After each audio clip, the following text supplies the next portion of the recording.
नमस्कार, आदाब, सत श्री अकाल। जैसे अमरूद का स्वाद लेने के लिए हमें बीज समेत फल को खाना होता है, वैसे ही शहर का आस्वाद लेने के लिए उसमें लंबे समय तक रमना होता है। हम सब जिस भी शहर में रहते हैं, जहाँ हमारी पैदाइश हुई होती है, जहाँ हम खेलते कूदते बड़े होते हैं, निश्चित ही उससे एक लगाव होना, जुड़ाव होना स्वाभाविक सी बात है। लेकिन भारत जैसे एक विशाल देश में, जहाँ पर विविधता लिए हुए हर क्षेत्र हैं, हर शहर हैं, उनमें ही एक शहर है इलाहाबाद, गंगा यमुना सरस्वती के तट पर बसा। और आज का उपन्यास उसी पर आधारित है, जीते जी इलाहाबाद, ममता कालिया जी का। लेखिका ममता कालिया जी का लिखा हुआ नवीनतम संस्मरणात्मक कृति जीते जी इलाहाबाद।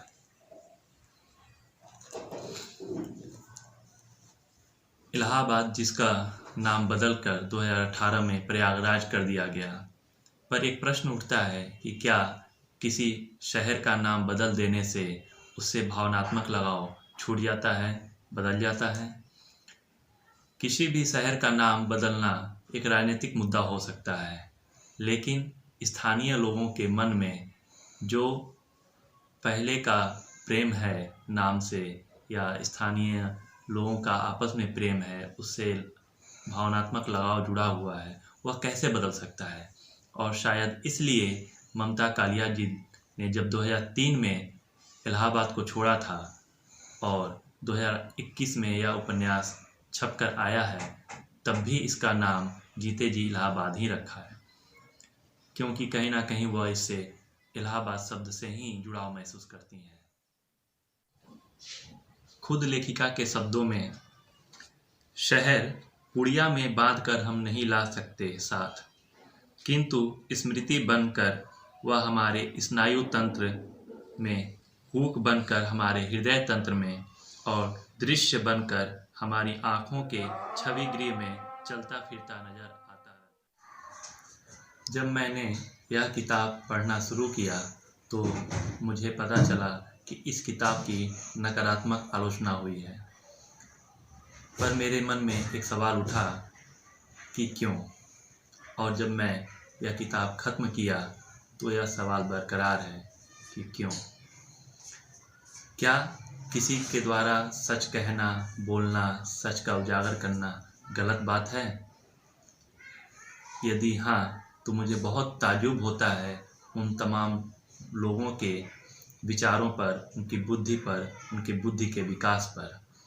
व्यक्तिगत रूप से जब कोई सच कहता है, बोलता है, अपनी बात रखता है, बिना डरे, बिना दबाव के और बिना किसी लालच के, तो मुझे बहुत पसंद आता है।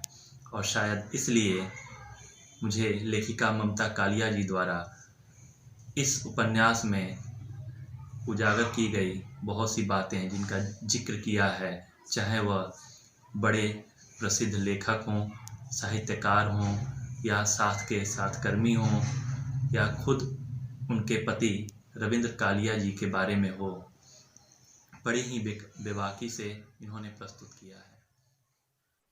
यहाँ तक कि कुंभ के दौरान हुए घटनाओं का भी जिक्र किया है, उसकी व्यवस्था अव्यवस्था के बारे में उजागर किया है, जो आम जनमानस तक नहीं पहुँच पाता है, और यह मुझे पसंद आया।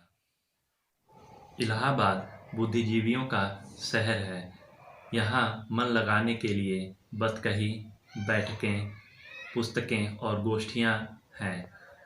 इन चारों नियामतों के बदौलत ही यहाँ पे सभी लोग एक दूसरे का सम्मान करते हैं, सबका स्वागत करते हैं।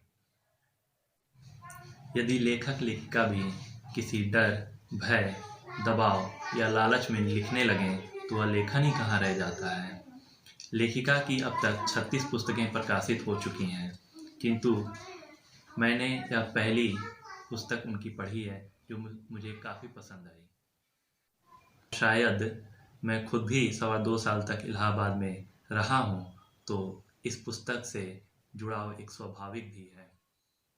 फैज अहमद फैज के एक शेर के साथ पुस्तक का समापन किया है लेखिका ने। कहीं तो कारवान दर्द, कहीं तो कारवान दर्द की मंजिल ठहर जाए, किनारे आ लगे उम्र रवां, किनारे आ लगे उम्र रवां, या दिल ठहर जाए। तो इसी के साथ मैं भी आप सभी से अगली पुस्तक की समीक्षा तक के लिए विदा लेता हूँ। धन्यवाद। नमस्कार।